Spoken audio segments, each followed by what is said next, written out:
Pertemuan emosional antara Wardatina Mawa dan Insanul Fahmi akhirnya terwujud setelah lama menjadi sorotan publik akibat polemik rumah tangga keduanya. Momen yang dinanti sekaligus mengundang haru itu berlangsung pada 14 Januari 2026 dan menjadi titik penting dalam dinamika hubungan mereka, terutama demi sang buah hati. Pertemuan tersebut menjadi ajang bagi Insanul Fahmi untuk kembali bertemu dengan putra mereka, Afnan. Suasana haru tak terelakkan ketika Insanul dikabarkan memeluk sang anak erat-erat.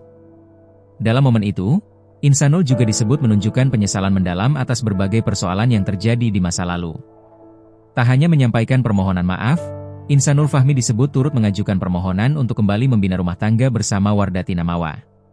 Permintaan tersebut disampaikan dengan alasan demi kepentingan dan masa depan Afnan, yang menjadi prioritas utama bagi keduanya. Momen tersebut kemudian diungkap langsung oleh Mawa melalui pernyataan yang dibagikannya di media sosial. Dalam keterangannya, Mawa menegaskan bahwa dirinya tidak meneteskan air mata meski Insanul Fahmi terlihat menangis dan menyampaikan penyesalan. Di dalam ruangan abatinya nangis minta maaf dan peluk Afnan, terus mau ngajakin bersatu lagi demi anak.